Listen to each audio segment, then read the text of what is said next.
என்ன காய்ஸ், எங்க பார்த்தாலுமே ஒரே மாநாடு பேச்சாதான் இருக்கு. ஆரம்பமே இவ்வளவு அட்டகாசமா இருக்க ஒரே காரணம் என்ன தெரியுமா? மாநாடு மதுரையில நடக்கிறதுனால தாங்க.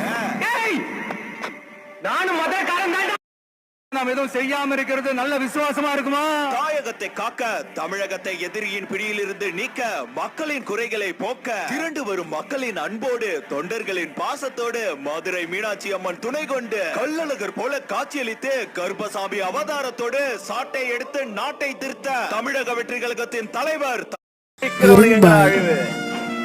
நம்ம கோட்டை. கோட்டைக்குள்ள எவனாவது கால் எடுத்து வச்சுட்டு மறுபடியும் உசுரோட திரும்பிடுவானா?